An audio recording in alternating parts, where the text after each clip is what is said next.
બાપા આખું ગામ પરણી ગયું. અમે બે ભાઈ જ કુંવારા છીએ. બેટા સરખા રહો ને તો સૌ સગા સગું લાવે. ખબર પડી? બાપા એવા તો અમે કેવા કે અમે સરખા નથી રહેતા.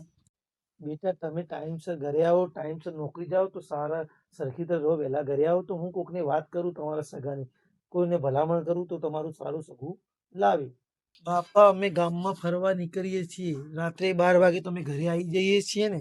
બેટા 12 વાગે જે તમે આવો છો ને તેમ જ તમે માર ખાઈ જાઓ છો. સમજ્યા? એવું કેવું બાપા કે અમે 12 વાગે માર ખાઈ જઈએ?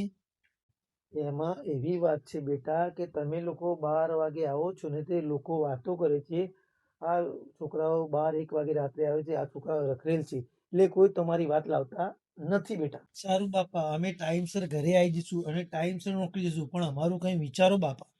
બેટા એમાં શું વિચારવાનું? હું તમારો બાપ છું, તમે મારા દીકરા છો, હું તમારું સગું નહીં કરાવું તો કોણ કરાવશે? પણ એના માટે બી તમારે સરખા તો રહેવું પડે ને બેટા.